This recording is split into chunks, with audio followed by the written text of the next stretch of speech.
Let's talk about the Air India crash. The media cycle has a very simple, digestible narrative for it. It's a miracle. One man survives against impossible odds, and we're told to file it under luck or chance. But there's a fundamental problem with that explanation. It is a way for us to neatly package away an event that deeply disturbs us, stops us from asking the real, far more interesting question. Now, the popular narrative is about randomness of tragedy, but the real story, the one worth exploring, is the nature of purpose. The question isn't just how he survived. The question is, what is the responsibility that comes with being the one who walks away? That's where the conversation begins. Look, this feeling of being a survivor, burdened with purpose, isn't new. There's a clear precedent for this in the Mahabharata. When the Kurukshetra war ends and the fields are silent, a man named Yuyutsu is left standing. Now you have to understand the context here. Yuyutsu was a Kaurava. He was a son of the losing side, but he made a critical choice before the war, a choice rooted in deep conscience, his Dharma, to abandon his corrupt brothers and fight for the right side. He survives while every single one of his brothers is wiped out. The text doesn't frame this as luck. It frames it as a direct consequence of his actions.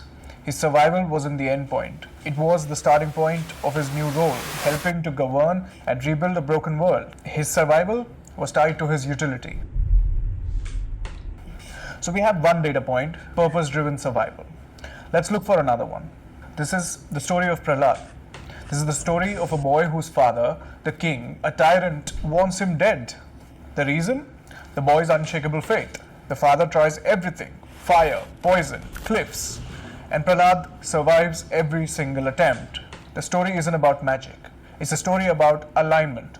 Prahlada is so completely aligned with his inner truth, his Dharma, that the chaos of the outside world, even chaos directed by his own father, can't touch him. So when you connect these 2 points, a pattern emerges. The ancient Indian framework isn't about divine intervention in the way we think of it. It's about this concept of Deva, or a cosmic blueprint. It suggests that if your individual purpose, your Dharma, still has utility within the larger blueprint, you are, in a sense, protected. So survival isn't just random now, is it? It's a function of an unfinished task. It worked out for Prahlada, it worked out for Yuyutsu. Where is the practical utility? How do we apply this in our real life? How does this make any sense for us? Where our chaos is thankfully less dramatic but still very real. And look, the operating manual for this comes from the Bhagavad Gita. Bhagavad Gita's central thesis is brutally efficient. It states, you are entitled to your actions, but you're not entitled to the fruits of your actions. We've all heard it. So let's break it down. It means your entire focus should be on the integrity of your input, your work, your duty, your personal conduct. The outcome, whether it is a success, a failure, whether it's wealth or ruin, that is an external variable that you don't control. This completely reframes how you approach life. It moves you away from a position of anxiously trying to control the outcomes to a position of power where you simply focus on the quality of your own actions. When you see a tragedy like the crash, the point isn't to try and make sense of the outcome.